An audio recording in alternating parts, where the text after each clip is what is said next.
속담은 예부터 우리 조상들이 수많은 세월을 두고 살아온 삶 속에서 터득한 경험과 지혜의 그릇이며 오랜 생활 동안 온갖 고난을 극복하고 용기와 웃음을 잃지 않고 슬기롭게 살아온 조상들의 지식적 유산이며 도덕적 유산입니다. 짤막한 속담 몇 마디 속에 담긴 진리는 수천 마디 설교보다 훨씬 효과적으로 상대방을 이해와 설득할 수 있고 여러분들에게 항상 마음에 간직할 수양과 처세의 격언이 될 거예요. 우리 조상들의 입과 입을 통해 내려오는 속담 한마디 한마디 삶의 지혜와 진솔한 인생 철학이 담겨 있어 여러분들 삶에 많은 도움이 될 겁니다. 자, 2탄 속담 이야기 선생님이 또 들려줄게요. 어리석음과 욕심에 관한 속담 이야기는 어떤 것이 있을까요? 우리 한번 살펴봐요. 여러분들 혹시 쇠 귀에 경읽기 들어본 적 있나요? 아무리 가르쳐 주어도 알아듣지 못하거나 알아듣고도 따르지 않는 경우를 말해요. 여기서 경은 유교의 사상과 교리를 담은 경전을 의미하죠. 사람에게도 어려운 경을 소에게 읽어준다 한들 알아들 리 없겠죠? 그래서 아무리 얘기해도 알아듣지 못할 때 쇠 귀에 경읽기라고 합니다. 비슷한 속담으로 한 귀로 듣고 한 귀로 흘린다가 있어요. 고사에서 찾은 속담 마, 이, 동풍, 말마, 귀, 동력동, 바람풍. 동풍, 봄바람이 말의 길을 스쳐 지나간다는 뜻입니다. 남의 말을 귀담아 듣지 않고 그대로 흘려버리거나 무슨 말을 들어도 전혀 느끼지 못하는 것을 비유하죠. 중국 당나라의 시인 이백은 친구 왕시비가 문의를 홀대하는 세상을 한탄하는 시를 지어보내자 답장에 우리가 아무리 좋은 시를 지어도 세상 사람들이 알아주지 않는다고 울분을 터뜨리며 다음과 같이 맺었어요. 세상 사람들이 이 말을 듣고 모두 머리를 흔드네. 마치 동풍에 쏘인 말의 귀처럼. 이때부터 시에 나오는 마의 동풍을 남의 말을 귓등으로 듣는다라는 뜻으로 쓰기 시작해 지금까지 전해오고 있답니다. 자, 비슷한 외국 속담 한 가지 더 볼까요? 벽대고 말하기가 있네요. 쇠 귀에 경읽기. 혹시 소 잃고 외양간 고친다라는 이야기 들어본 적 있나요? 일이 잘못된 뒤에는 뉘우치고 손을 써도 아무 소용이 없다는 뜻이에요. 나중에 후회하지 말고 평소에 미리 대비하는 게 훨씬 지혜롭겠죠? 비슷한 속담으로 도둑 맞고 살인문 고친다. 이미 엎질은 무리다가 있답니다. 여러분들 청개구리의 불효 이야기 알고 있나요? 옛날에 부모가 무슨 얘기를 하든 무조건 반대로 행동하는 청개구리가 살았어요.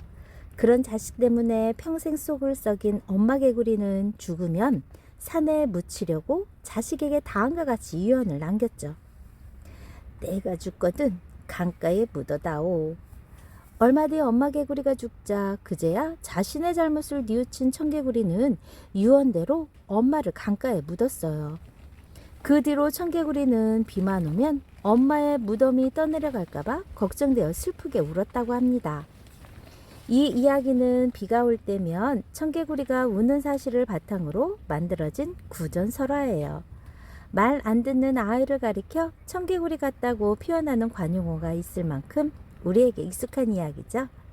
여러분은 청개구리처럼 잘못을 저지른 뒤에 뒤늦게 후회하는 사람이 되어선 안 되겠죠? 비슷한 고사성어 한번 볼까요? 사후 약 방문, 죽을 사 뒤후 양약, 모방 그럴문.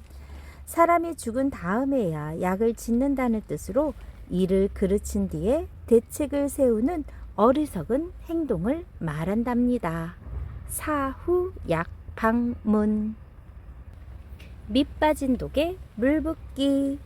밑에 구멍이 뚫린 독에는 아무리 물을 부어도 결코 채워지지 않겠죠? 이처럼 열심히 노력해도 보람없이 헛된 일이 되는 상태를 뜻한답니다. 비슷한 속담으로 백사장에 오줌 누기가 있어요. 비슷한 고사성어로는 한강투석, 한나라 한, 강강, 던질투, 돌석. 한강에 돌 던지기라는 뜻으로 아무리 애써도 효과가 없는 상황을 가리키는 말입니다. 한강투석. 여러분들 콩쥐팥쥐 이야기 알고 있나요? 이 속담은 전래동화 콩쥐팥쥐에서도 찾아볼 수 있어요. 여러분도 잘 알고 있듯이 착한 콩쥐는 새 어머니와 이복 동생 팥쥐에게 온갖 구박을 받죠.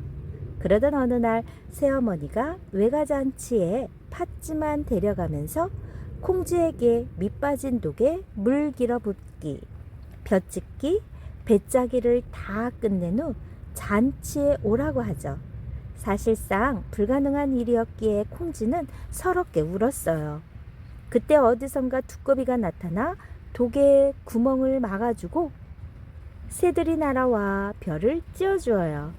그리고 하늘에서 선녀가 내려와 배를 대신 짜주죠. 결국 콩쥐는 주변의 도움으로 모든 어려움을 이겨내게 되고요. 착한 사람은 복을 받고 못된 사람은 벌을 받는다는 사실 잊지 마세요. 밑 빠진 독에 물 붓기, 콩쥐팥쥐 이야기 떠올리세요. 다음 이야기는 빈대 잡으려고 초가 삼간 태운다입니다. 빈대 한 마리 잡으려고 집에 불을 지르다니 이처럼 황당하고 어리석은 일이 또 있을까요? 이렇게 작은 일을 바로 잡으려다가 오히려 더 큰 손해를 볼 때 사용하는 말입니다. 비슷한 속담으로 콩 볶아 먹다가 가마솥 깨트린다가 있네요. 비슷한 또 외국 속담, 돼지를 구우려다 집을 태우지 마라가 있어요. 여러분들 빈대와 초가집 이야기 한번 들어볼래요? 옛날에 어떤 남자가 초가집에 따뜻한 아랫목에 누워 쉬고 있었어요. 그런데 몸이 가려워 이불을 들춰보니 빈대 여러 마리가 툭툭 튀어오르지 뭐예요. 남자는 빈대를 잡으려고 온갖 방법을 다 써보았지만 아무리 애써도 작고 날렵한 빈대를 잡을 수 없었죠. 몹시 화가 난 남자는 밖으로 나와 초가집에 불을 질러버렸어요. 마을 사람들이 깜짝 놀라서 불을 끄려고 달려왔지만 너무 늦은 뒤였죠. 그런데 남자는 속이 시원하다는 듯이 껄껄 웃으며 말했대요. 이제 더는 빈대가 오지 않겠지? 그 모습을 본 마을 사람들은 기가 막혀서 혀를 끌끌 찼어요. 이 사람아, 빈대 잡으려다 초가상간을 태웠구먼. 다음 이야기는 하룻강아지 범 무서운 줄 모른다. 갓 태어난 강아지는 세상 경험이 없으니 호랑이가 얼마나 무서운지 모르겠죠? 이처럼 세상 물정 모르는 어린 사람이 제 분수도 모르고 힘이 강한 상대에게 함부로 덤빈다는 뜻이에요. 미련한 송아지 백정을 모른다. 미친 개가 호랑이 잡는다도 같은 뜻의 속담입니다. 비슷한 명언으로는 알렉산더 포드 영국의 시인이 말한 거예요. 바보는 천사들도 밟기 두려워하는 곳에 달려든다. 정중부의 일화 하나 들려드릴게요. 고려 말기에는 무신들을 푸대접하고 문신들만 우대하는 분위기가 퍼져 있었어요. 무신들은 전쟁터에서 목숨을 바쳐 싸워도 월급도 받지 못할 만큼 심한 차별을 받았죠. 그러던 어느 날 무신들의 불만이 폭발하는 사건이 일어났어요. 궁에서 잔치가 열려 문신과 무신이 한자리에 모였는데 무신들은 잔치를 즐기지 못하고 왕과 문신들을 호위해야 했죠. 게다가 문신 김부식의 아들 김돈중이 한참 나이가 많은 무신 정중부의 수염을 촛불로 태우고 낄낄거리기까지 했대요. 이 일은 정중부와 무신들의 가슴에 깊은 분노를 안겨주었어요. 결국 정중부의 난이 일어나면서 왕과 문신들이 쫓겨나고 무신들이 정권을 장악하게 돼요. 김돈중이 대장군 정중부를 몰라보고 철없이 덤비지 않았다면 무신의 난은 일어나지 않았을지 몰라요. 여러분은 어떤 행동을 하기 전에 상황을 신중히 살피고 판단해 어리석은 실수를 하지 않기로 합시다. 하룻강아지 범 무서운 줄 모른다였습니다. 다음 이야기는 누워서 침 뱉기. 남을 해하려고 꾀를 냈다가 도리어 자기가 그 꾀에 당해 큰 손해를 본다는 뜻이죠. 하늘에 돌 던지는 격, 제 발등 제가 찍는다. 귀 막고 방울 도둑질 한다도 비슷한 속담이에요. 비슷한 외국 속담으로 코를 자르면 너의 얼굴이 다친다가 있네요. 어리석은 도둑 이야기 한번 들어볼래요? 어느 마을에 큰 부자가 살았는데 재물을 지키려고 문마다 방울을 달았대요. 한편 부자의 재물을 호시탐탐 노리던 도둑들은 머리를 맞대고 훔칠 방법을 의논했죠. 그러다 한 도둑이 좋은 꾀가 있다며 무릎을 탁 쳤어요. 우리 길을 솜으로 막는 거야. 그러면 방울 소리가 안 들리잖아. 그거 참 좋은 생각이군. 솜으로 귀를 꽁꽁 틀어 막은 도둑들은 방울 소리가 들리지 않자 마음 놓고 도둑질을 했어요.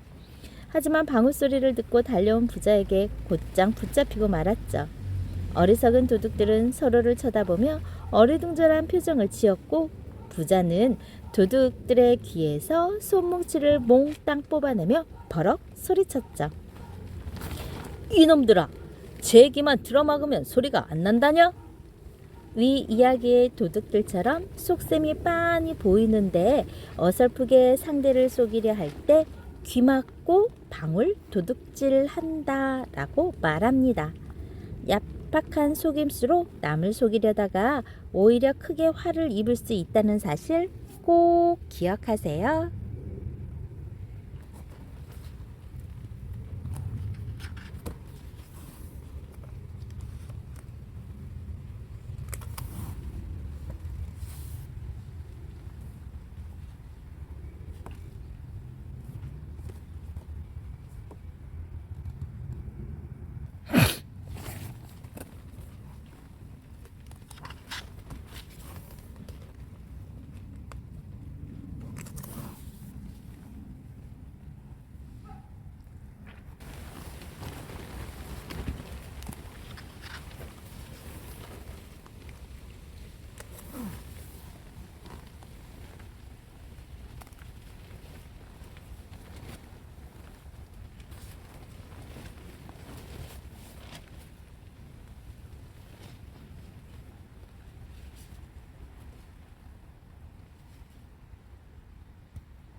다음 들려줄 이야기는 위기를 극복하는 지혜 속담 이야기입니다.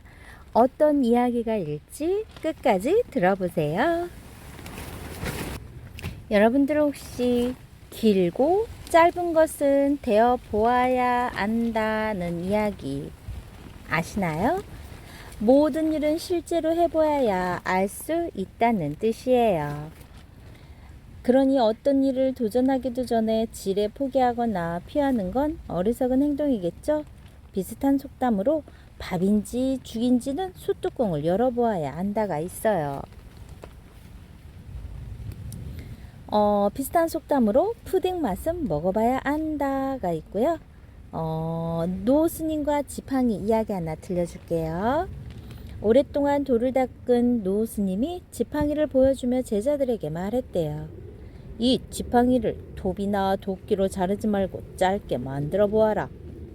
제자들은 몇 개월 동안 머리를 싸매고 연구했지만 도구를 사용하지 않고 지팡이를 짧게 만들 수 없었어요. 그러던 어느 날 젊은 스님이 자신이 한번 해보겠다고 나섰어요. 젊은 스님은 노스님과 제자들이 지켜보는 가운데 크고 긴 막대를 가져와 지팡이 옆에 나란히 놓았죠. 그러자 노스님이 빙그레 웃으며 고개를 끄덕였어요. 하하하, 맞다. 길고 짧은 것은 되어보아야 아느니라. 이것이 바로 세상의 이치다. 알겠느냐?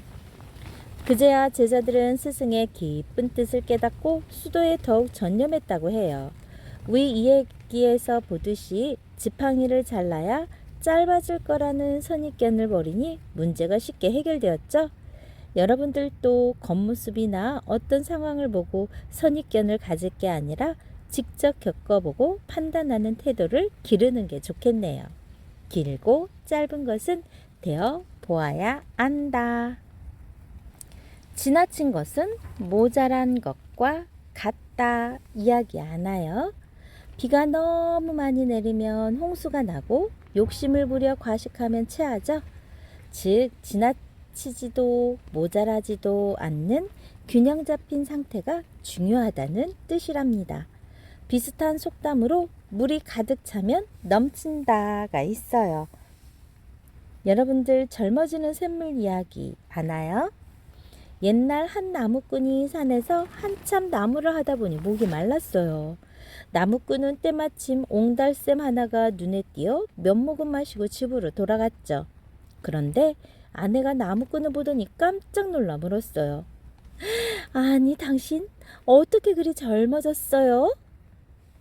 남편에게 자초지종을 들은 아내는 다음날 아침 산으로 올라갔어요. 그런데 저녁이 되어도 돌아오지 않자 결국 나무꾼은 아내를 찾아 산으로 갔죠. 그런데 아내는 온데간데 없고 웬 여자아이 하나가 옹달샘 옆에서 울고 있었어요. 나무꾼이 황당한 얼굴로 사방을 두리번거리자 여자아이가 말했어요. 여보, 내가 당신 아내예요. 젊어지는 샘물을 너무 많이 마셨나 봐요. 그러자 나무꾼이 말했어요. 욕심이 지나치면 화를 불러오는 걸 몰랐소.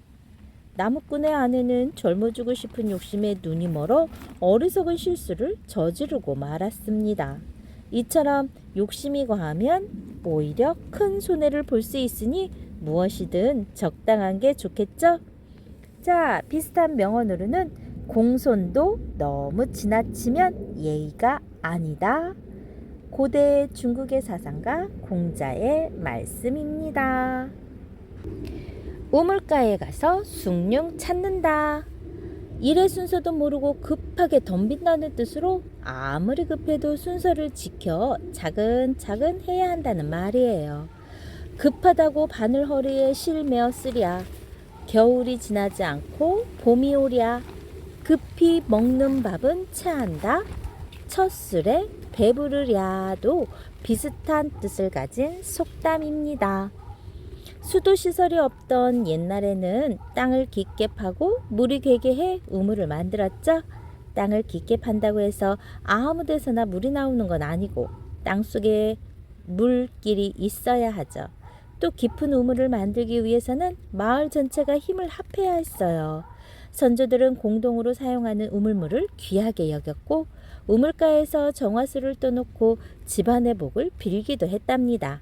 그래서 예로부터 우물에 관련된 속담들이 많아요. 우물 들고 마시겠다는 성미가 몹시 급한 사람을 비꼬는 말이에요. 목마른 사람이 우물 판다는 것은 어떤 일이든 결국 필요한 사람이 발벗고 먼저 나선다는 뜻이죠. 또 이 우물에 똥을 누워도 결국 그 우물을 먹는다는 두 번 다시 안 볼 것처럼 돌아섰다가 급할 때면 다시 찾아와 사정한다라는 뜻이랍니다. 책 속의 명언 한번 볼까요? 로미오와 줄리엣에 나오는 현명하게 천천히 하라. 빨리 달리는 자들은 넘어진다. 가 있네요. 우물에 가서 숭늉 찾는다 였습니다. 뱁새가 황새 따라가면 가랑이가 찢어진다 이야기 한번 볼까요? 뱁새는 날개가 5cm 정도로 몸집이 아주 작은 새예요. 반면 황새는 몸의 길이가 102cm나 되는 큰 새죠. 다리가 짧은 뱁새가 다리가 긴 황새를 따라가려면 얼마나 힘들겠어요. 이처럼 자기 형편이나 주제에 맞지 않게 남을 따라하면 도리어 해를 입는다는 뜻으로 뱁새가 황새에 따라가면 가랑이가 찢어진다 이야기였어요. 자, 비슷한 외국 속담으로 옷감에 맞춰 코트를 잘라라 이야기가 있네요. 꿩 먹고 알 먹기 이야기 들어본 적 있어요? 꿩을 잡았는데 뱃속에 알까지 들어있다면 참 좋겠죠? 이처럼 한 가지 일을 하고 두 가지 이익을 볼 때 쓰는 말. 도랑치고 가재 잡는다. 마당 쓸고 돈 줍는다도 비슷한 뜻의 속담이에요. 일전쌍조, 한일 화살전, 쌍쌍 수리조. 중국 남북조 시대에 장송성이라는 사람이 있었는데 총명하고 활솜씨가 매우 뛰어났어요. 장송성이 사신으로 돌궐에 갔을 때 일이랍니다. 장송성의 명성을 익히 알고 있던 돌궐왕이 활솜씨를 보여달라고 요청했어요. 그대의 궁술이 매우 뛰어나다고 들었소. 어디 그 솜씨 좀 볼 수 있겠소? 곧이어 두 사람은 들판을 가로지르며 사냥을 시작했죠. 그런데 갑자기 수리 두 마리가 나타나 먹잇감을 서로 차지하려고 한바탕 싸움을 벌였어요. 그러자 장손성은 조금도 망설이지 않고 화살 한 대를 뽑아 날렸어요. 일직선으로 날아간 화살은 수리 두 마리를 동시에 꿰뚫어 떨어뜨렸고 이를 본 돌궐 사람들은 장송선의 놀라운 실력에 입이 떡 벌어졌어요. 이 일화에서 화살 한 대로 두 마리 새를 맞춘다는 뜻의 고사성어 일전쌍조가 생겨났답니다. 한 번에 두 가지 수확을 얻을 때를 비유하는 말로 널리 쓰이고 있어요. 꿩 먹고 알 먹기. 콩알 한 개로 두 마리의 비둘기를 잡는다도 있네요. 하늘이 무너져도 솟아날 구멍이 있다. 어떤 뜻일까요? 아무리 어려운 상황이라도 헤쳐 나갈 방법이 있으니 희망을 가지고 노력해야 한다는 뜻이에요. 비슷한 속담으로 새끼를 굶으면 쌀 가지고 오는 사람이 있다. 호랑이에게 물려가도 정신만 차리면 산다가 있어요. 비슷한 속담, 하늘은 스스로 돕는 자를 돕는다. 하늘은 스스로 부단히 노력하는 사람을 성공하게 만들어준다는 뜻이랍니다. 하늘이 무너져도 솟아날 구멍이 있다 였습니다. 꿩 대신 닭, 어떤 뜻일까요? 적당한 물건이 없을 때 그보다 못하지만 그와 비슷한 것으로 대신한다는 뜻이에요. 비슷한 속담으로 아랫돌 빼서 윗돌 괜다가 있네요. 설날에 떡국을 끓여 먹는 건 우리나라의 중요한 전통 문화죠. 요즘은 소고기를 넣고 끓인 떡국을 많이 먹지만 예전에는 반드시 꿩고기를 넣어서 끓였대요. 꿩고기가 맛이 좋기도 하지만 꿩을 복되고 좋은 일이 생기는 행운의 새로 여겼기 때문이에요. 그래서 농기계의 꼭대기에 꿩의 깃털을 꽂아 복이 깃들길 빌었어요. 또 꿩을 천신, 하늘의 신의 사자로 생각해 하늘닭이라고 부르기도 했고요. 그러나 꿩은 야생동물이라 구하기 쉽지 않았어요. 그래서 양반이나 돈이 많은 부자들 정도만 꿩고기를 구해 먹었고 가난한 사람들은 떡국에 꿩고기 대신 닭고기를 넣어 먹었다고 합니다. 실제로 1820년에 조선시대의 실학자 정약용이 엮은 속담집 이담속찬을 보면 꿩을 잡지 못하니 닭으로 그 수를 채우다 라는 내용이 실려 있어요. 그 뒤로 쓰려는 물건이 없을 때 그보다 못하지만 나름 비슷한 것을 대신하는 경우를 빗대어 꿩 대신 닭이라고 말하게 되었답니다. 자, 비슷한 외국 속담으로는 말을 탈 수 없으면 소를 타라 가 있네요. 구더기 무서워 장 못 담을까. 구더기는 파리의 애벌레로 더러운 곳에서 살죠. 구더기가 생기는 게 싫어서 장 항아리를 몽땅 깨뜨리거나 아예 장을 담지 않는다면 음식을 만들 수 없겠죠. 즉, 어려운 일이 있더라도 필요한 말이나 행동은 꼭 해야 한다는 뜻이에요. 말은 해야 마시고 고기는 씹어야 마시다 라는 것도 비슷한 의미죠. 비슷한 명언, 꿀을 얻으려면 벌에 쏘일 것을 각오해야 한다. 프랑스 작가 주베르가 한 말입니다. 반대 속담으로는 꿀 먹은 벙어리가 있네요.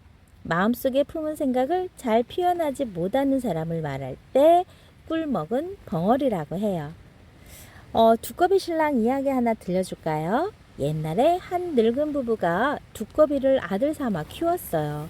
하루는 두꺼비가 사또의 딸한테 장가를 가겠다고 했대요. 두꺼비가 인간과 혼인하겠다니 할멈은 기가 막혔지만 두꺼비가 간절히 조르는 통에 어쩔 수 없이 사또를 찾아갔죠. 그러나 차마 말을 꺼내지 못하고 사짜리 귀퉁이만 쥐어뜯고 있는데 사또가 물었어요. 말은 해야 마시고 고기는 씹어야 마시라는데 어서 얘기해보라. 할멈이 그제야 사정을 털어놓자 사또는 새 딸을 불러 의견을 물었죠. 그러자 셋째 딸이 두꺼비와 혼인하겠다고 말하고 이윽고 혼산날이 되었어요. 그런데 두꺼비가 갑자기 허물을 벗더니 훤칠한 새신랑으로 변하지 뭐예요. 셋째 딸은 두꺼비 신랑과 혼인해 행복하게 살았답니다. 돌다리도 두들겨보고 건너라. 잘 아는 일이라도 실수하지 않게 꼼꼼히 확인하라는 뜻. 비슷한 속담으로 광주리에 담은 밥도 엎어줄 수 있다. 아는 길도 물어서 가라가 있네요. 비슷한 고사성어 유비무한, 있을유, 갖출비, 없을무, 근심한. 평소에 잘 준비해 놓으면 나중에 근심할 일이 없다는 뜻입니다. 유비무한. 돌다리도 두들겨 보고 건너라. 백지장도 맞들면 낫다. 얇은 종이 한 장도 같이 들면 더 가볍다는 뜻으로 아무리 쉬운 일이라도 함께하면 훨씬 쉽고 더 즐겁다라는 의미입니다. 개미 1000마리가 모이면 맷돌도 든다. 종이도 내 길을 들어야 바르다라는 뜻. 비슷한 속담이에요. 비슷한 고사성어 십시일반, 열십, 숟가락시, 한일, 밥반. 밥 10술이 한 그릇이 된다는 뜻으로 여러 사람이 힘을 합하면 한 사람을 돕기 쉽다는 의미이죠. 벤자민 플랭클린 일화 하나 들려주고 마칠게요. 미국의 정치가 벤자민 플랭클린은 1776년 7월 4일 아메리카 합중국의 독립을 전 세계에 알린 독립선언문에 서명하면서 다음과 같은 말을 남겼어요. 함께하지 않으면 죽는다. 당시 미국 시민들은 미국 독립전쟁을 겪은 후 이기적으로 바뀌고 불평불만을 쏟아내기 바빴죠. 그래서 플랭클린은 사람들에게 협력을 부르짖으며 어려운 상황을 함께 헤쳐나가자고 말했던 거예요. 우리나라의 독립운동가 안중근 의사도 1910년 3월 중국 리슨 감옥에서 쓴 동양평화론 서문에 뭉치면 살고 흩어지면 패한다 라고 썼죠. 일제의 나라를 빼앗기기 직전이었던 우리나라 역시 협동과 단결이 그 무엇보다 중요했어요. 이처럼 백지장도 맞들면 낫다 라는 마음으로 서로 힘을 모은다면 아무리 어려운 위기도 극복할 수 있을 겁니다. 십시일반, 백지장도 맞들면 낫다. 개미 1000마리가 모이면 맷돌도 든다. 종이도 내 길을 들어야 바르다. 비슷한 뜻의 속담이었습니다. 자, 다음 시간에 선생님이 또 속담 제3편으로 올게요. 좋아요, 구독 꾹 눌러주시면 계속해서 선생님이 좋은 책 선정해 읽어드릴게요. 감사합니다.